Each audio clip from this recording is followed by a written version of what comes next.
नमस्कार, मैं आरडी भारती और आप देख रहे हैं बिहारी सुल्तान। आज का सबसे बड़ा ब्रेकिंग है सर्वोच्च न्यायालय का फैसला जो हमारे श्रमिक भाइयों के हक में आ गया है। अगर आप हमारे चैनल पर नए हैं तो चैनल को सब्सक्राइब कीजिए, वीडियो अच्छा लगे तो लाइक कीजिए, शेयर कीजिए। अब रही बात ये कि पूरे देश की जो सुर्खियां जो आज चल रही है, मैं आपको बता दूं कि सर्वोच्च न्यायालय ने कल केंद्र सरकार को फटकार लगाते हुए बहुत बड़ा फैसला ले लिया है। कहने का तात्पर्य यह है, हमारे श्रमिक भाई जो भटक रहे थे, जो रजिस्ट्रेशन कराकर इंतजार कर रहे थे कि उनका नंबर कब आएगा, और सुप्रीम कोर्ट ने साफ कर दिया, जो सरकार की तरफ से एडवोकेट जनरल यानी जो भी सॉलिसिटर खड़े थे तुषार मेहता जी, उनसे ये कहा गया कि आप ये निश्चित कीजिए कि ये मजदूर भाई कब तक अपने गांव जाएंगे। और ये कहकर उन्होंने 5 जून की डेट लगा दी। उससे पहले उन्होंने साफ साफ कर दिया सर्वोच्च न्यायालय ने कि जो भी हमारे श्रमिक भाई रोड पर हैं अथवा पैदल चल रहे हैं, वह ट्रेन में बैठ जाए अथवा बस में बैठ जाए, राज्य सरकार अथवा केंद्र सरकार, रेल मंत्रालय अथवा रोडवेज उनसे कोई किराया नहीं लेगी। और राज्य सरकार यह सुनिश्चित करे कि उनके जेब में खाने के लिए पैसे हैं या नहीं हैं। और पूरी तरह से केंद्र सरकार और राज्य सरकार को सर्वोच्च न्यायालय ने श्रमिक भाइयों के मामले में बांध कर रख दिया है। अब हम आपको बताते हैं पूरे देश की जो कहानी चल रही है। जैसा कि आपने सुना होगा, झारखंड के मुख्यमंत्री श्री हेमंत सोरेन जी ने एक बड़ी अच्छी योजना चलाई थी, भात दाल योजना, जिसमें हमारे श्रमिक भाई और जो भी स्थानीय लोग कहीं से आते थे, भरपेट उनको भोजन मिल जाता था। क्योंकि श्रमिक भाई जो है भूख से ज़्यादा मरे हैं, और इसके ऊपर ध्यान में रखते हुए हेमंत सोरेन जी ने बहुत अच्छा प्रोग्राम बनाया जो पूरे देश में इसकी सराहना हो रही है। उधर पटना में तेजस्वी यादव के आवास को पूरी पुलिस टीम ने घेर लिया है, उनको बाहर नहीं निकलने दिया जाएगा। मामला यह है कि गोपालगंज में आरजेडी के कार्यकर्ता यानी आरजेडी नेता के घर में घुसकर 3 आदमी की हत्या कर दी गई, और उसमें जो नामजद किया गया है जदयू नेता का, जदयू नेता के भाई और भी अन्य जो रिश्तेदार हैं उनको गिरफ्तार कर लिया गया है।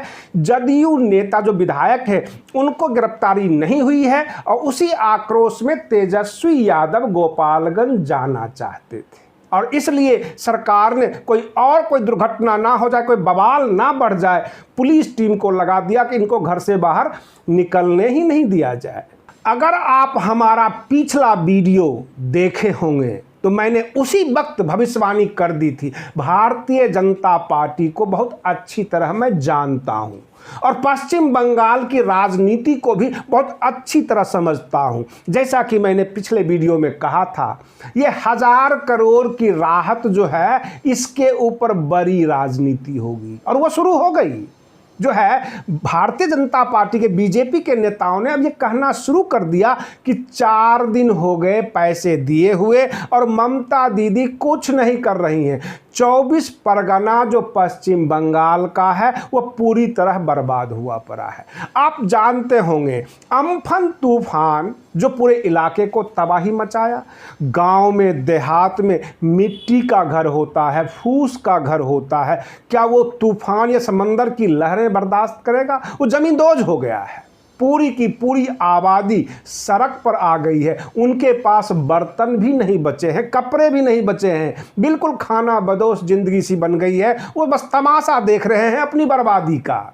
और ये हमारे नेता जो चाहे वो टीएमसी के हों अथवा बीजेपी का हों, दोनों एक दूसरे के ऊपर आरोप लगाएंगे। इनका 1000 करोड़ ममता दीदी के अकाउंट में गया है या नहीं गया है, यह तो ममता दीदी ही बताएंगी, क्योंकि मनी ट्रांसफर का जो सबूत है वो लेकर जनता के बीच तो आते नहीं है। यहाँ ऐलान होता है और उसके बाद आरोप प्रत्यारोप होता है। हमारे देश की मूर्ख जनता है जो इनका तमाशा देखती रहती है, इनको जवाब नहीं देती। कई बार तकलीफ होती है ऐसी खबरें सुन सुनकर। मैं आपको बताऊं कि जब चाइना और इंडिया के बॉर्डर का टेंशन बढ़ा तो अमेरिका के राष्ट्रपति मोदी ट्रंप जी ने कह दिया मैं मध्यस्थता करूंगा, पूरी प्रेस कॉन्फ्रेंस किया और चाइना ने दो टूक कह दिया कि ये हमारा और इंडिया का मामला है, हमारे पड़ोस का मामला है, हम बैठकर सुलझा लेंगे। डोकलाम जैसे मुद्दे को जब हमने सुलझा लिया तो ये भी मुद्दे सुलझ जाएंगे, क्योंकि कई बार ऐसी घटनाएं होती है कि अगर आपके घर में कोई तू में हो जाए तो पड़ोसी तमाशा देखने आ जाते हैं, आपको समझाने आ जाते हैं। कल तक ट्रंप ने मिसाइल तान रखी थी चाइना के ऊपर, आज वो मध्यस्थ बनने आ रहे हैं। यही होता है अंतर्राष्ट्रीय पंचायत। सबसे बड़ी बात यह है कि हमारे देश में जो है एक समस्या उभर कर आई है पीपीई किट का। जैसा कि आपने सुना होगा कि हिमाचल में पीपीई किट का घोटाला हुआ, स्वास्थ्य निदेशक गिरफ्तार हो गए, वहां के बीजेपी के प्रदेश अध्यक्ष ने इस्तीफा दे दिया और राष्ट्रीय अध्यक्ष ने सहर्ष स्वीकार कर लिया, पूछा भी नहीं कि ऐसा क्यों। तो वो कहते हैं मैं नैतिक जिम्मेदारी लेते हुए इस्तीफा दे रहा हूं। जैसे कि आप जानते होंगे बीजेपी के पूर्व राष्ट्रीय अध्यक्ष बंगारू लक्ष्मण जी ने इस्तीफा दिया था और उलझ गए थे। सबसे बड़ी बात यह है कि जब आप 20 लाख करोड़ के पैकेज में आपने सुना होगा कि एमएसएमई के ऊपर ज़्यादा जोर दिया गया। जब एमएसएमई प्रोग्राम आप खोलते हैं तो सबसे पहले प्रमुखता से आता है पीपीई किट बनाना, मास्क बनाना, सैनिटाइजर बनाना, उसके ऊपर आपको लोन मिलता है।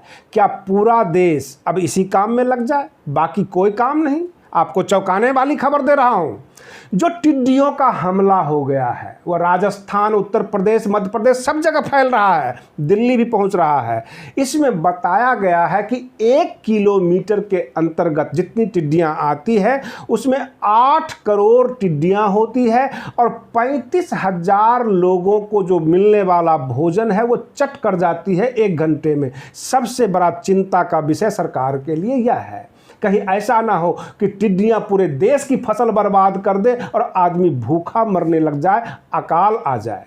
और रही बात ये कि 30 मई की रात 11:45 से सुबह यानी 31 मई के सुबह तक यानी 3 साढ़े 3 बजे तक आपका रेलवे का कोई साइट काम नहीं करेगा, आईआरसीटी का कोई भी काम नहीं कर पाएंगे, कोई भी मैसेज आपको नहीं मिल पाएगा। इसलिए घबराने की कोई ज़रूरत नहीं। और 1 जून से रेलवे काफ़ी कुछ नॉर्मल करने जा रही है, यहाँ तक कि 120 दिन तक का आप टिकट भी ले सकते हैं, वेटिंग, कन्फर्म, सारी चीज़ें जो पहले की तरह है। इसलिए इसमें घबराने की कोई आवश्यकता नहीं। बहुत सारे हमारे ऐसे भाई हैं जो ट्रेन पकड़ने से पूर्व यानी 1 जून को जाने वाले, वो रात को इंक्वायरी करते हैं, पीएनआर नंबर डालते हैं, तो आपको इस बीच में ये खबर नहीं मिल पाएगी और इसमें घबराने की कोई आवश्यकता नहीं। फिर हम आपको लेकर सबसे सटीक खबरें लेकर आएंगे आपके पास। तब तक के लिए धन्यवाद। जय भीम, जय भारत।